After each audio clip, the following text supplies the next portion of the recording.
যখন তালাক এবং ফতোয়া উত্তর যখন দিয়েছে, নিশ্চয়ই আপনারা সকলে কলিকাতা আলিয়া মাদ্রাসা পাস করে এসে সব এখানে এসে বসেছে।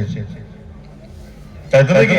তালাক এবং ফতোয়া যখন উত্তর দিয়েছেন তাহলে তো আমার অবশ্যই ভাবতে হয়, যাতা উত্তর দেন তালাক এবং ফতোয়া, তাহলে আমাকে ভাবতে হয় আপনারা তাহলে ফুরফুরা ফাতিহা সিনিয়র টাইটেল মাদ্রাসা পাস করে এখানে সকলে এসে বসেছে। কি আপনার মিনাকার থানা সবথেকে বড় মাদ্রাসা পাস করে আপনারা এখানে এসে বসেছে, তাই আপনারা উত্তর দিতে পেরেছেন। আপনাদের মধ্যে অনেকে আবার বলতে পারেন ভাইজান আমি তো আপনার আলিয়াই পড়িনি, ফুরফুরাই পড়িনি, আমাদের এই মিনাকার থানা সবথেকে বড় মাদ্রাসায় পড়িনি, তাহলে উত্তরটা আপনি দিলেন কিভাবে? যে উত্তরটা দিয়েছেন আপনি এইভাবে, কিভাবে? আপনি ওই মাদ্রাসায় পড়েননি ঠিক কথা, আপনি এরকম মাদ্রাসায় বসে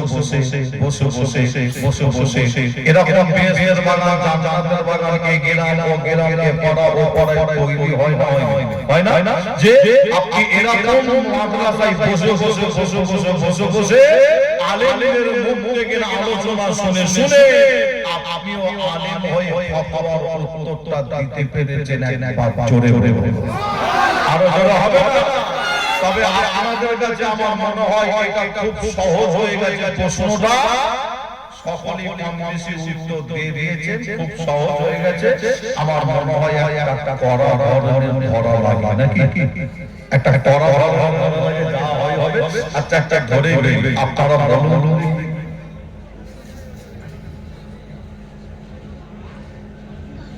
যে ধরে মনে নিশা নিশা করে সারা পান করে ওই ব্যক্তি করেছে কি সে তার বাড়িতে গিয়ে তার বিবি গিয়ে শরিয়া অনুযায়ী শরিয়াত মেনে এক তালাক, দু তালাক, তিন তালাক দিয়েছে। বলুন তালাক হবে কিনা? নিশা করে সে তার বাড়িতে গিয়ে তার বিবিকে গিয়ে তিনটে তালাক দিয়েছে, তালাক হবে?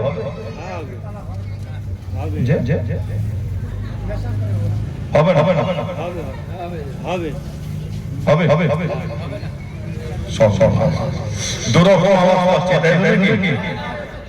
হ্যাঁ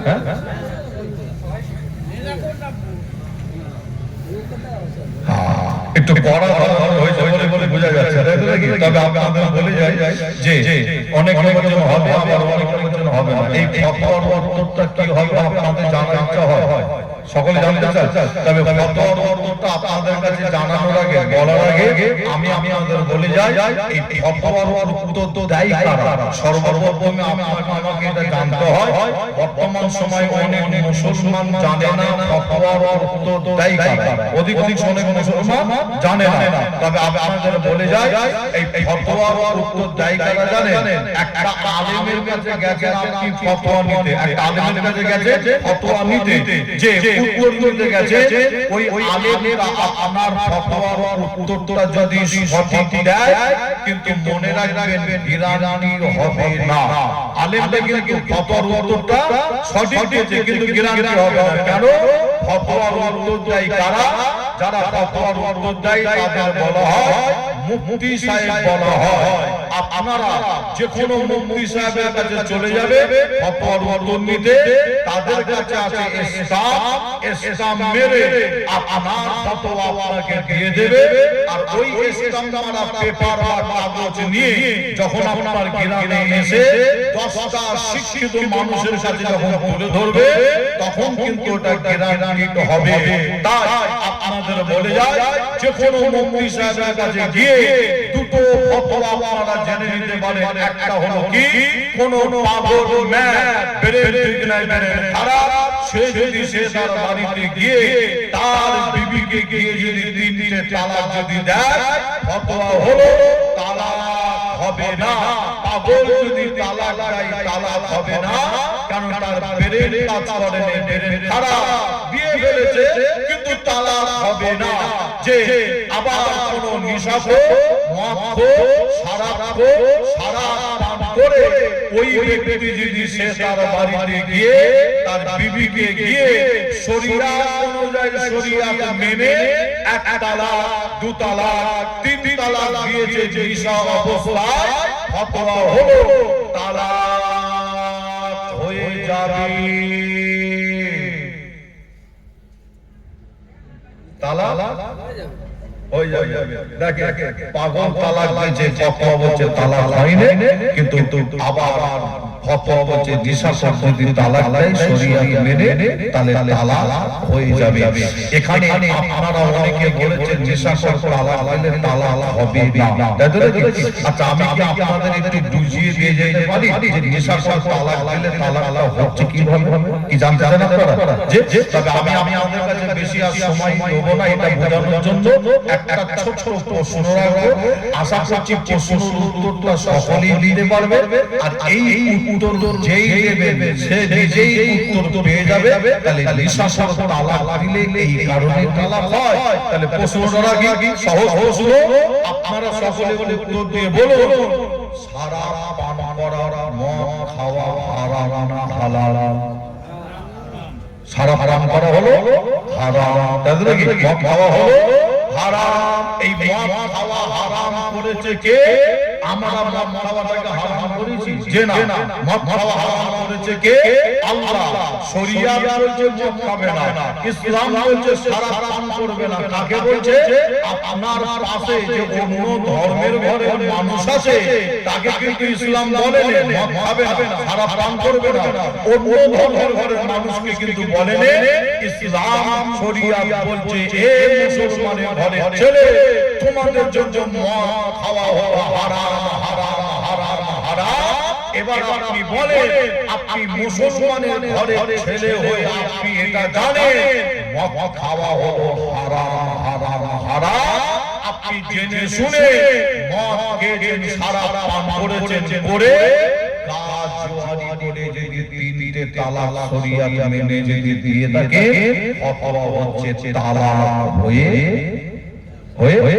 যাবে কেন মদ খাওয়া হারাম আগে আপনাকে নিষেধ করা হয়েছে খাবে না ও ধারে বাড়ি যাবে না তাই তো কি যে আল্লাহ গালে এখানে আমার শিক্ষিত ভাই শিক্ষিত চাচা আপনারা এসে বসেছেন এই মাদ্রাসার মাহফিলে আমার শিক্ষিত মা বোনেরা আলোচনা শুনছেন আলোচনাটা একটু আগিয়ে নিয়ে যাওয়ার জন্য যদি আপনাদের কাছে আবার একটা প্রশ্ন রাখি আশা করছি অসুবিধা হবে না তাই তো কি আচ্ছা প্রশ্ন রাখলে অসুবিধা হচ্ছে কি যে আবার একটা প্রশ্ন থেকে একটু আগাতে চাই যে প্রশ্নটা হচ্ছে এটাই যে আপনার মানুষের রক্ত খাওয়া হারাম না হালাল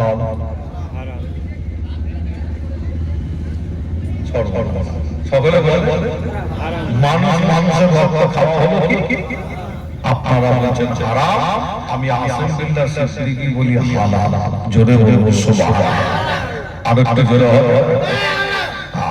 মনে হয় সব থেকে জোরে এই আওয়াজ হচ্ছে সুবহানাল্লাহ তাই তো কি আর বাকি অনেকে আপনারা চুপ করে আছেন অনেকে দিয়েছে আসতে বা অনেকে চুপ করে আছে অধিকাংশ অনেকে চুপ করে আছে সুবহানাল্লাহ দেন দুটো কারণ একটা কারণ বলে দিয়ে যাই আপনারা বলবেন আমি নিজে কিতাবের মধ্যে পড়েছি মানুষের রক্ত খাওয়া হারাম তাই সুবহানাল্লাহ দিয়ে দিই আবার অনেকে বলবেন আমি কিতাব পড়িনি কিন্তু অনেক বড় বড় উলামা হযরতদের জবান থেকে শুনেছি মানুষের রক্ত খাওয়া হারাম তাই আমি সুবহানাল্লাহ দিই তাই তো কি তবে আপনাদের বলে দিয়ে যাই শরিয়াত কি বলছে আমরা লক্ষ্য করে দেখি দেখেন শরিয়াত বলছে কি জানেন আমি যদি আপনার রক্ত খাই ওটা হবে হারাম আপনি যদি আমার রক্ত খান ওটা হবে হারাম আপনি যদি ওনার রক্ত খান ওটা হবে হারাম উনি যদি আপনার রক্ত খাই ওটা হবে হারাম তাহলে রক্ত খাওয়া আমি হালাল বললাম কিভাবে রক্ত খাওয়া হালাল আমি এইভাবে বললাম হাদিস শরীফের মধ্যে পাওয়া যাচ্ছে কি জানেন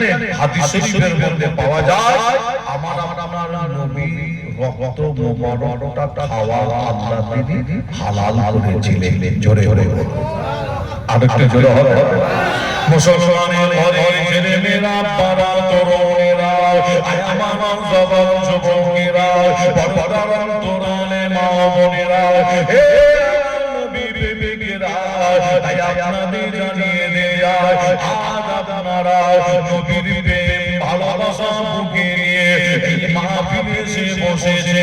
মাদ্রাসা হলো নবীর ঘর, এই মাদ্রাসারই সবে আপনারা এসে বসেছে। আপনাদের প্রত্যেকের অন্তরে একটা মহব্বত, একটা ভালোবাসা কাজ করছে। সেই মহব্বতটা হলো আমাদের নবীর মহব্বত, রাসূলের মহব্বত। সেই মহব্বত ভালোবাসা বুকে নিয়ে এই মাহফিলে এসে বসেছে। তাই আমি আলহামদুলিল্লাহ আপনাদের জানিয়ে দেন যায়, হাদিস শরীফের মধ্যে পাওয়া যায় আল্লাহ আমার আপনার নবীকে কত বড় নিয়ামতের হাতদার করেছিল। আল্লাহ নবী সাহাবা জিনার নাম হযরত জুবাইর, আমার নবীর একজন সাহাবা জিনার নাম হযরত জুবাইর। আল্লাহ নবী একদিন হযরত জুবাইর হুজুরকে ডাক করেছিল, ও বাবা জুবাইর একবার আমার দরবার শরীফে এসো। হযরত জুবাইর হুজুর জুবাইর আমার আপনার নবী দরবারে গিয়ে আল্লাহ নবীকে সালাম দিয়েছিল। আমার আপনার নবী সালামের জবাব দিয়েছিল। আল্লাহ নবী সালামের জবাব দেওয়ার সাথে সাথে আমার আপনার নবী হযরত জুবাইর হুজুরের হাতে একটা মাটির সরা তুলে দিয়েছিল। ওই মাটির সরাটা তুলে দিয়ে আমাদের নবী বলেছিল, ও